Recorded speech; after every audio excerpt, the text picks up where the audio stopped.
В зале не смолкает смех и веселье, радостные улыбки, восторженные и блестящие глаза школьников. На сцене ребят веселят знакомые всем сказочные персонажи. Красавица Зима и Дед Мороз, его ингушский коллега Ордади со своей внучкой, герой эпоса «Всеска Солса», пираты-разбойники и кот в сапогах по прозвищу Рыжик. Каждый знает, что Новый год – это главный праздник в году.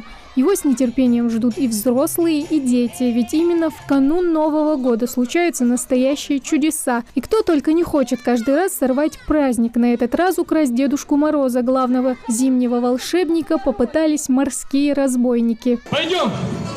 Я покажу, куда они ушли! Пойдем! Но подлый план разбойников рушится и в этом году. Ордади быстро просекает их замысел. Спасти Мороза вызывается храбрый герой нардских эпосов «Всеска Солса».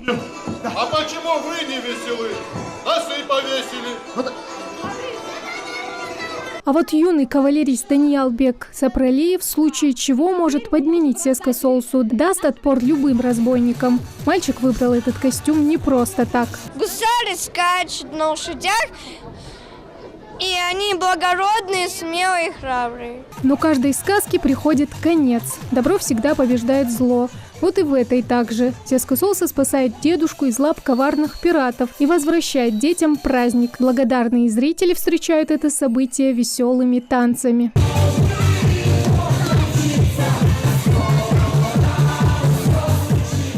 Хамзат Узиев остался под впечатлением от новогодней постановки. Больше всего ему запомнились пираты. Правда, стихи читает, посвященные Деду Морозу. Раз в году такое можно, один раз под Новый год. Но представьте, как нарочно, как назло, зевает рот. Сторожу свою квартиру. Ответ я на вопрос, как подарки этом мире нам доставляет Дед Мороз. Как он елки прибирается и где его волшебный путь. Буду я с собой бороться, чтоб дождаться и не уснуть. Детям больше не нужно волноваться, Новый год точно будет. За письма Деду Морозу можно не переживать, он все исполнит. Я написала Дедушке Морозу письмо.